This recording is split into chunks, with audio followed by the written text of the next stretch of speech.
the daily actions of these individuals, what example do they set, what cues others take from them, and where do they need to change. So this experience can become a significant development for the members of this Change Champion group.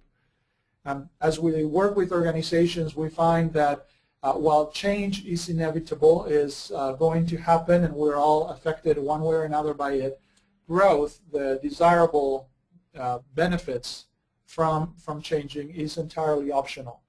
We find that a group of change champions is the best way of securing a critical amount of people that are fully invested in this change.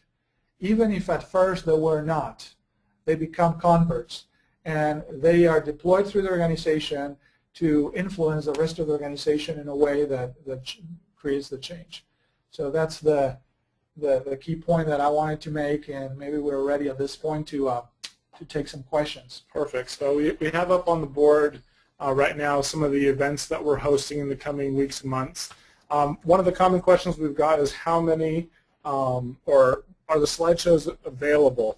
We don't pass out the slideshow in and of itself, but the webinar will be emailed to you tomorrow, so you will have a full copy of today's webinar with you. The next question we have is from Barbara below.